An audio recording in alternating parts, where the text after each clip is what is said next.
Lokal.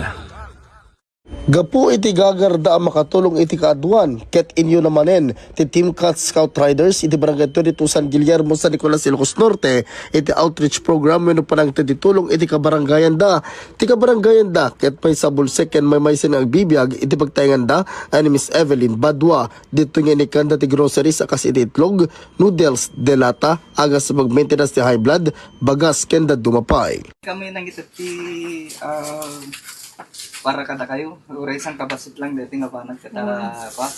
Naglalagad na. Grocery, maintenance yung mga hindi na pa ganun. Hindi, ito yung nakalita yung grocery. Yaman ak sir. Te adungan ano siyang tulong kan.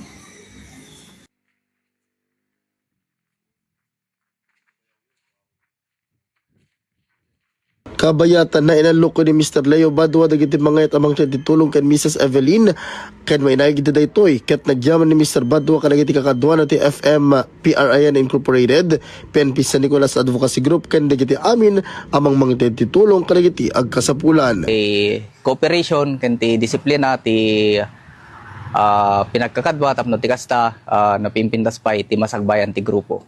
Ken ti sa balimit nga grupo hanak mga alukoy no di ket tilanggayt ko ket patungpal tayo ti disiplina aglalo yan ti kalsada ken ti pinagtulong iti komunidad aglalo ti peace and order.